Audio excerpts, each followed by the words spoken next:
Hello students, आज के इस वीडियो में हम बात करेंगे radius ratio and shape of the crystal.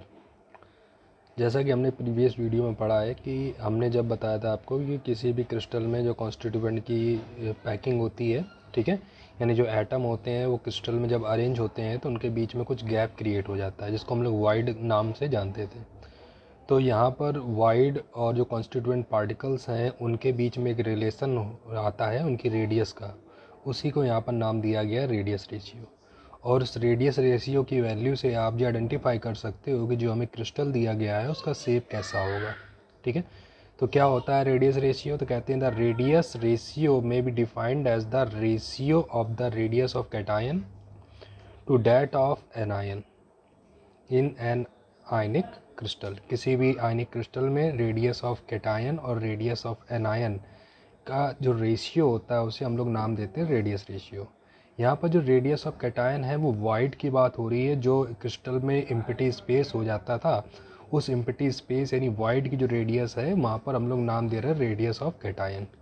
क्योंकि जो वाइड होती है, जो खाली जगह होती है, उसमें इतना ज़्यादा स्पेस नहीं होता, इतनी जगह नहीं होती कि उसमें कोई लार्ज साइज का आयन इंटर कर सके। ठीक है, इसलिए कभी भी वहाँ पर एनायन इंटर नहीं करता। इसलिए वाइड जो होती है उसमें हमेशा कौन पार्टिसिपेट करता है? कैटायन की। जैसा कि हमें मालूम है कैटायन की जो रेडियस होती है वो एनायन से क्या होती है? कम होती है। इसलिए जो वाइड होगा उसमें आपका कैटायन इंटर करेगा, और इसलिए हम लोग जो रेडियस ले रहे हैं वो किसकी ले रहे हैं? कैटायन की। और जो उसको चारों तरफ से घेरे होंगे, चूँकि जो कैटायन है तो कैटायन को चारों तरफ से कौन कवर करे होगा? एनायन कवर करे होगा। तो यानी हमने कह दिया जो रेडियस रेशियो जो होता है वो क्या होता है? रेडियस ऑफ कैटायन और रेडियस ऑफ एनायन की रेडियस का रेशियो होता है। ठीक है, यानी radius ratio is equal to radius of cation upon radius of anion. फिर कहते हैं greater is the radius ratio comma larger is the size of the cation. क्योंकि कैटायन जो है वो सेंटर पे है, कैटायन का साइज जैसे जैसे बढ़ता जाएगा, ठीक है, आप क्या देखोगे? रेडियस रेशियो की वैल्यू बढ़ेगी, क्योंकि रेडियस रेशियो जो है वो रेडियस ऑफ कैटायन के डायरेक्टली प्रोपोर्शनल है। डायरेक्टली प्रोपोर्शनल है यानी रेडियस ऑफ कैटायन अगर इंक्रीज करेगी तो रेडियस रेशियो भी इंक्रीज करेगा। तो वो कह रहे हैं greater the radius ratio comma larger is the size of cation and therefore greater is the coordination number.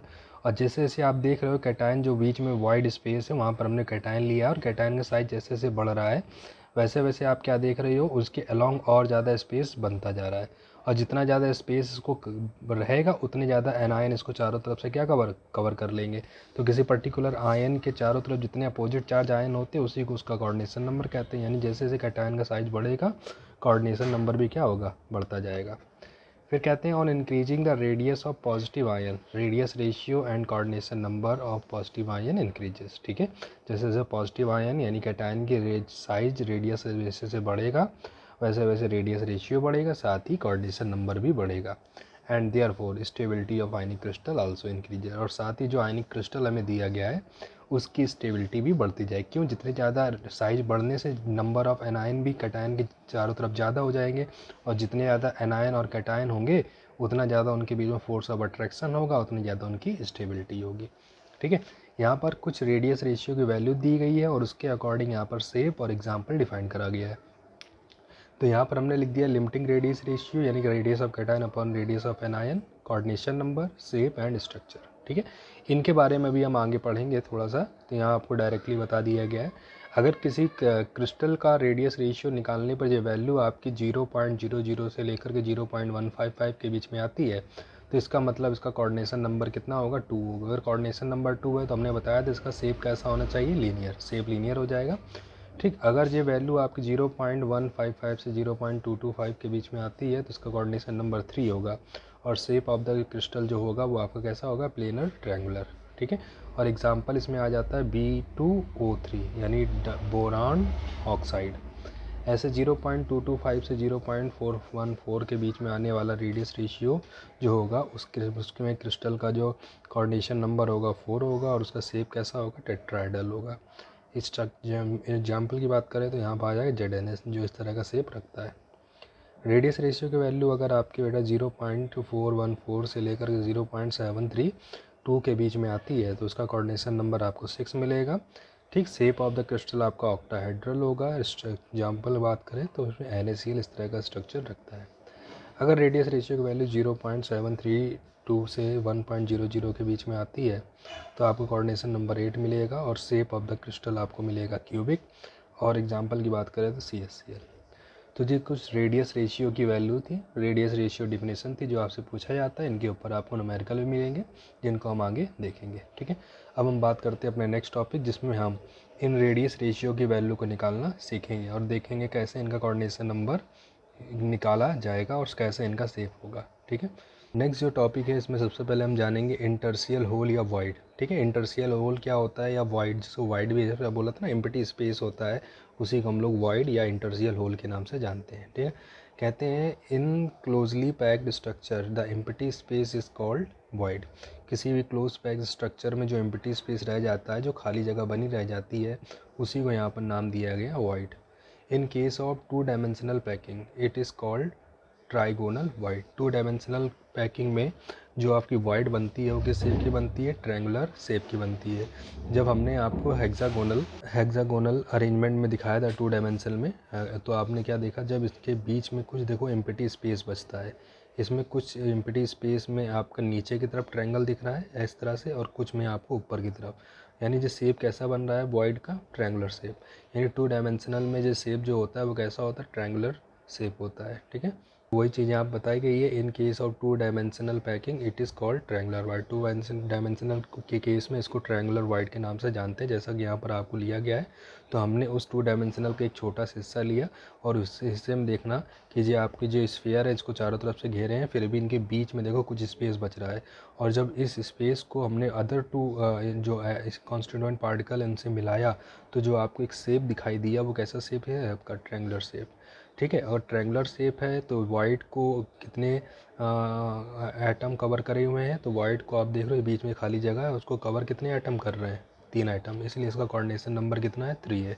यानी ट्रायंगुलर वाइड के लिए या ट्रायंगुलर प्लेनर वाइड के लिए जो कोऑर्डिनेशन नंबर होता है वो 3 होता है। अब हम बात करेंगे limiting radius ratio of triangular wide. जो ट्रायंगुलर वाइड का जो लिमिटिंग रेडियस रेशियो होता है उसको हम यहाँ पर कैलकुलेट करेंगे। तो सबसे पहले बात कर लेते हैं relation between radius of triangular wide, जिसको हमने R प्लस, ठीक है, जो या हम इसको स्मॉल r से नाम से भी जानते हैं, and the radius capital R of the atom is close packing. तो यहाँ पर जो हमने जो वाइड है उसकी रेडियस को स्मॉल r कहा है, और जो एटम है जो उसको चारों तरफ से घेरे हुए हैं जो वाइड को बना रहे हैं, उनकी रेडियस को हमने क्या मान लिया है, कैपिटल R मान लिया है, ठीक है, इस क्लोज पैकिंग में। तो आपने यहाँ पर एक स्ट्रक्चर देख रहे हैं, जो 3 एटम है जो उसको चारों तरफ से कवर करे हैं, और बीच में एक वाइड बन रही है। इस वाइड में भी हमने क्या करा, एक स्मॉलर स्फीयर क्रिएट कर लिया, ठीक। मतलब इसमें जो स्फीयर है, एटम है, वो एक कैटायन है जिसका शेप आपको यहाँ पर सर्कुलर शेप में बना के हमने दिखा दिया, ठीक है। और इस वाइड को जब हमने क्या करा, सेंटर को अदर कॉन्स्टिट्यूएंट आइटम के सेंटर से मिलाया, तो आपने देखा एक ट्रायंगल आपका फॉर्म हुआ। और जो ट्रायंगल जो होगा वो कैसा होगा, इक्विलैटरल ट्रायंगल होगा। क्यों, जितने भी स्फीयर हैं वो सभी आइडेंटिकल इन साइज है। अगर इस स्फीयर की रेडियस, ठीक है, जो है वो कैपिटल R है तो इसकी भी कैपिटल R होगी, तो R प्लस R यानी 2R। ए बी डिस्टेंस भी आपकी कितनी है, 2R है। ऐसे ही आप बी सी डिस्टेंस को जब कैलकुलेट करो तो R प्लस R 2R। ऐसे ए सी डिस्टेंस को कैलकुलेट करो तो R प्लस R 2R। यानी ए बी, बी सी और सी डी सभी डिस्टेंस आपस में इक्वल है। इसका मतलब जो ट्रायंगल ए बी सी बन रहा है वो कैसा ट्रायंगल है, इक्विलैटरल ट्रायंगल है। तो वही यहाँ बताया गया, in equilateral triangle A B C, A B बराबर बी सी बराबर ए सी बराबर कितना होगा, 2R हो जाएगा। हमने क्या माना, जो सेंटर है बीच वाला जो आपका वाइड है, वाइड का जो सेंटर है हमने क्या मान लिया, as O is the centre of the triangle, ठीक है। तो इसका मतलब बी डी हमने ले लिया, बी डी डिस्टेंस जो है हमने यहाँ से एक परपेंडिकुलर ड्रॉ कर लिया ओ से, ठीक है, बी सी पे, और इसको मान लिया ओ डी, ठीक है। और यहाँ पर हम अगर बात करें बी डी डिस्टेंस की, तो बी डी आपकी कितनी है, R प्लस R, या ये बी डी डिस्टेंस कितनी है, R, यानी रेडियस ऑफ द स्फीयर। तो B D is equal to capital R हो गया। अगर आपसे पूछे बी ओ डिस्टेंस कितनी होगी, तो बी ओ डिस्टेंस यानी जी कैपिटल R, और प्लस बी ओ बीच में छोटा सा स्फीयर बना, उसकी रेडियस हमने क्या मान ली, स्मॉल r। तो capital R plus small r, यानी बी ओ डिस्टेंस जो होगी capital R plus small r हो जाएगी, ठीक है। फिर उसके बाद in right angle triangle O B D, क्योंकि यहाँ पर हमने परपेंडिकुलर ड्रॉ करा है बी सी पे, यानी जो एंगल जो बन रहा है वो आपका कितने का होगा, 90 डिग्री का होगा। अगर जो एंगल 90 डिग्री का है तो ओ बी डी ट्रायंगल आपका कैसा ट्रायंगल है, राइट एंगल ट्रायंगल है, जिसमें एंगल ओ डी बी कितना होगा, 90 डिग्री का होगा।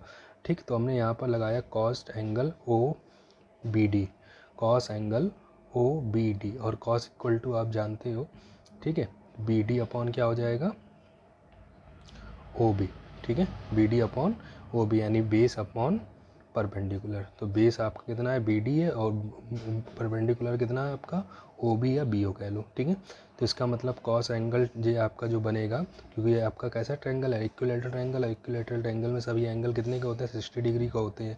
अगर इसको हम बाइसेक्ट कर दें, क्योंकि हमने यहाँ से एक लाइन ड्रॉ करी है जिसको बाइसेक्ट कर रही है, तो ये एंगल कितने का बनेगा आपका, 30 डिग्री का बनेगा। तो cos angle O B D, O B D, ये वाला एंगल कितने का हो गया, 30 डिग्री का। तो ये हो गया cos angle 30 is equal to B D distance कितनी है हमारी, आर है, और ओ बी डिस्टेंस कितनी है, R plus capital R plus small R. Cos 30 की वैल्यू हमने रख दी यहाँ पर, ठीक है, और इसको हमने सॉल्व करा। कॉस 30 की वैल्यू √3/2, और जब इसको सॉल्व करेंगे तो सॉल्व करने पे आप क्या देखोगे, small R upon capital R is equal to कितना आ जाएगा, 0.155, यानी small R upon capital R is equal to 0.155, यानी small R is equal to 0.155 R. यानी जो रेडियस रेशियो, जो हमने कैटायन की रेडियस और एनायन का रेडियस का वैल्यू कितनी आ रही, 0.15, यानी ट्रायंगुलर वाइड के लिए जो रेडियस रेशियो की वैल्यू होती है वो 0.155 से स्टार्ट होती है, ठीक है। यानी जो कैटायन की रेडियस होती है वो 0.155 टाइम्स होती है किसके, कॉन्स्टिट्यूएंट पार्टिकल की रेडियस की, ठीक है। तो ये आपका था limiting radius ratio for triangular wide. इसी तरह से हम लोग टेट्राइडल और ऑक्टाइडल वाइड की लिमिटिंग रेडियस रेशियो को कैलकुलेट करेंगे और इनके ऊपर न्यूमेरिकल लगाएंगे। तो आज के वीडियो में इतना ही, बाकी हम देखेंगे नेक्स्ट वीडियो में।